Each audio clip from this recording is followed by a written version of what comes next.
श्रीहरिकोटा इसरो से वो पल अब नजदीक आ गया है। कुछ ही मिनट्स में अब लॉन्चिंग यानी कि प्रक्षेपण की तैयारी है। -3 minutes and counting। इसे ट्रैक करने के लिए शॉर, पोर्ट ब्लेयर, ब्रूने और बैग स्थित ग्राउंड स्टेशन हमें वास्तविक समय पे यान की जानकारी उपलब्ध कराते रहेंगे।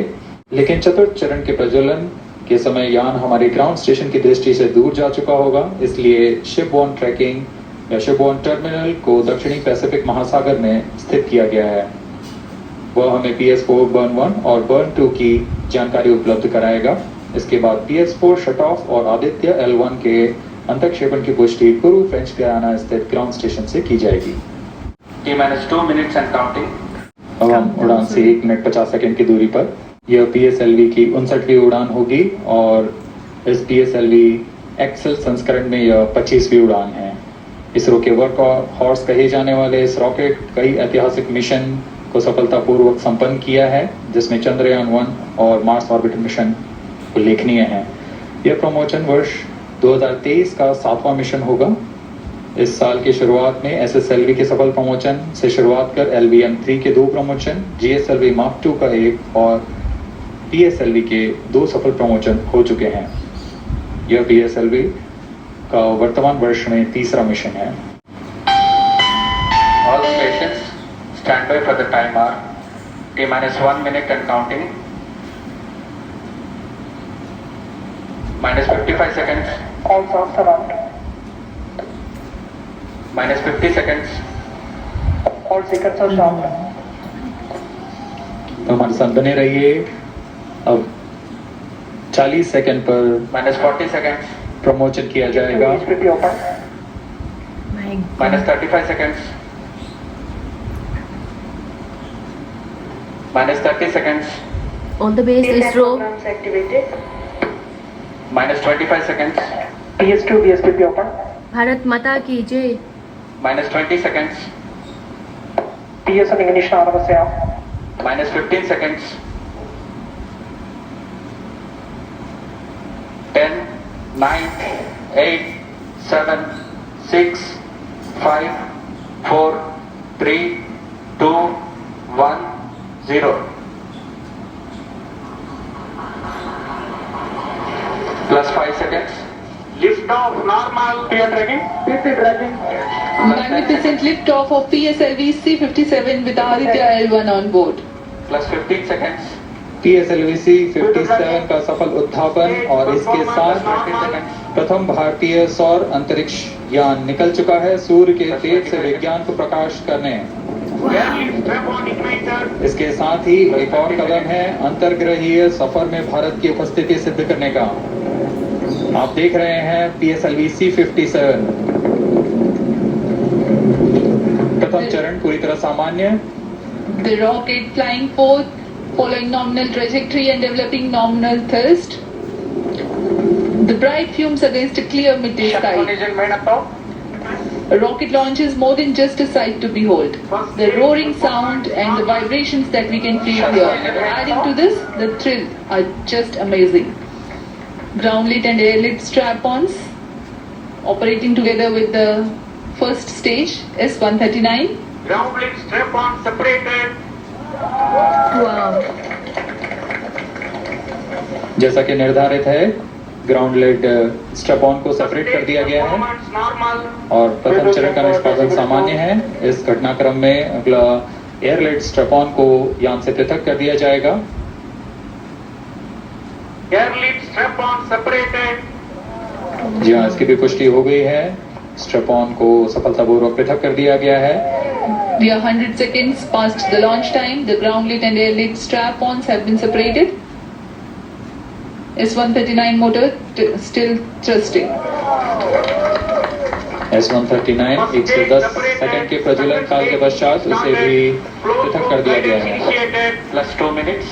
द्वितीय चरण जो कि तरल नोदक पर आधारित चरण है, इसका प्रज्वलन शुरू हो चुका है और वर्तमान में प्रणोद उत्पन्न कर रहा है। The launch vehicle is at an altitude of 73 kilometers. First stage has been separated, second stage has begun its operation, and the closed loop guidance has been initiated. According to the announcement by Range Operations Director, PS2 is developing nominal thrust. PS2 41 ton के तरल नोदक पर आधारित चरण है। इसमें विकास engine द्वारा 800 kilo Newton का प्रणोद उत्पन्न होता है और इसका प्रज्वलन काल लगभग 150 सेकंड का होगा। Shar and Port Blair tracking stations presently acquiring signals. Flight path closely matching the prediction. +3 minutes. वर्तमान में यान क्लोज लूप गाइडेंस के अंतर्गत है। Second stage performance normal. यान की ऊंचाई 106 किलोमीटर तथा सापेक्ष गति 3 किलोमीटर प्रति second.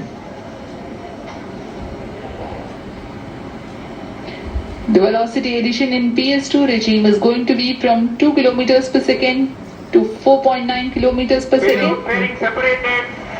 Congratulations, ISRO.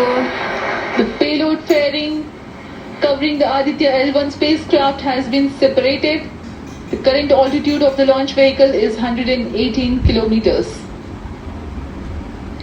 Relative velocity exceeding 3.8 kilometers per second. जी हाँ, यान अब घने वातावरण से बाहर जा चुका है, इसलिए ऊष्मा कवच की जरूरत नहीं रह जाती है और इस कारण इसे यान से पृथक कर दिया जाता है। द्वितीय चरण वर्तमान में प्रणोद उत्पन्न करता हुआ और यान पूरी तरह सामान्य प्रदर्शन करता हुआ अपने अनुमानित पथ की ओर बढ़ रहा है। Second stage separated. Third stage ignited. द्वितीय चरण को भी सफलतापूर्वक यान से पृथक कर दिया गया है उसके प्रज्वलन काल समाप्त होने पर। Normal. और तृतीय चरण जो कि ठोस नोदक पर आधारित चरण है, इसका प्रज्वलन शुरू हो चुका है। We are close to 5 minutes past the launch time. Presently, the third stage of PSLV is operational, developing nominal thrust. तृतीय चरण में 7.6 टन के ठोस नोदक का प्रयोग होता है और इसका प्रज्वलन काल 117.7 सेकंड का होगा। इस दौरान जैसा कि हम जानते हैं PSLV सबसे विश्वसनीय रॉकेट रहा है इसरो का, वैसा ही प्रदर्शन करता हुआ एक और मिशन PSLV C57 का, in which the rocket will continue to be steered while there is no development of thrust.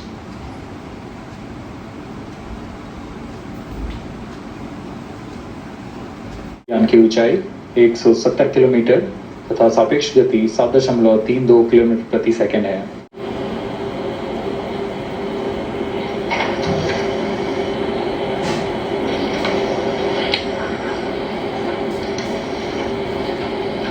+9 minutes. Now we have a successful separation event of the third stage of PSLV. It is approximately 900 seconds. +10 minutes. जी हाँ, तृतीय चरण को सफलतापूर्वक पृथक कर दिया गया है Normal. और अब PS4 कोस्टिंग फेज पर है। इस दौरान कोई भी प्रणोद उत्पन्न नहीं हो रहा है। यान प्राप्त संवेग से आगे बढ़ता हुआ और निर्धारित पथ का अनुकरण करता हुआ जा रहा है। इस दौरान हम आपको कुछ जानकारी देते हैं।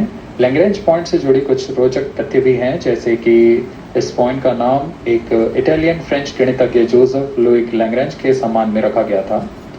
उन्होंने 1972 में इसे अपनी तकनीकी प्रपत्र जनरल 3 बॉडी प्रॉब्लम में वर्णित किया है, लेकिन इससे पहले भी 3 पॉइंट L1, L2 और L3 को खोजने का श्रेय स्विस गणितज्ञ लेनार्ड आयलर को जाता है। L1 पॉइंट पर नासा ने पहले ही सोलर एंड हेलियोस्फेरिक ऑब्जर्वेटरी सोहो को पहुंचा चुका है और विश्व प्रसिद्ध जेम्स वेब टेलीस्कोप को L2 लैग्रेंज पॉइंट पर स्थापित किया गया है। L1 की पृथ्वी से सूर्य की दिशा में दूरी लगभग 15 लाख किलोमीटर है और इसे हम एस्ट्रोनॉमिकल यूनिट में 0.01 एस्ट्रोनॉमिकल यूनिट कह सकते हैं। यह पृथ्वी से सूरज की दूरी का केवल 1% है। The distance between the Earth and Sun is approximately 150 million kilometers. At the central region of the Sun, known as core, the temperature can reach as high as 15 million degrees Celsius. Power source for the Sun is nuclear fusion of hydrogen atoms that takes place in the core. The Aditya L1 spacecraft is planned to be placed in a halo orbit around the Lagrangian point Vehicle 1 performance or normal. L1 of the Sun-Earth system, which is about 1.5 million kilometers from Earth, roughly 1% of the distance to Sun. Lagrange point एक ऐसी जगह है अंतरिक्ष में जहां अगर कोई चीज पहुंचती है तो वह वहीं बनी रहती है, क्योंकि लैग्रांज पॉइंट पर दो बड़े द्रव्यमानों का गुरुत्वाकर्षण खिंचाव बराबर हो जाता है और इसमें एक अभिकेंद्रीय बल है कि जो कि पिंड को दोनों द्रव्यमान के साथ बनाए रखता है। ऐसे 5 लैग्रांजियन पॉइंट्स होते हैं पृथ्वी और सूर्य के बीच। इन पॉइंट्स में अंतरिक्ष यान को भेजकर कम से कम ईंधन की खपत पर या उस स्थान पर अंतरिक्ष प्रयोगों को अध्ययन के लिए बनाए रखा जा सकता है। आदित्य L1 उपग्रह को भी ऐसे ही लैग्रांज पॉइंट 1 पर स्थापित किया जा रहा है। अंतरिक्ष यान को यहां तक पहुंचने में 125 दिन का समय लगेगा। आदित्य L1 के नेतभार इसरो व अन्य वैज्ञानिक संस्थानों के साथ मिलकर तैयार किए गए हैं। Visible emission line chronograph PELC Indian institute of astrophysics Bengaluru द्वारा तैयार किया गया है। Solar ultraviolet imaging telescope suit inter university centre for astronomy and astrophysics Pune द्वारा निर्मित है। सोलेक्स और हेलियोस दोनों ही UR Rao satellite centre Bengaluru द्वारा निर्मित किए गए हैं। ASPX और PAPA space physics laboratory VSSC Thiruvananthapuram द्वारा निर्मित किए गए हैं। और अंत में magnetometer laboratory for electro optics systems Bengaluru द्वारा निर्मित किया गया है।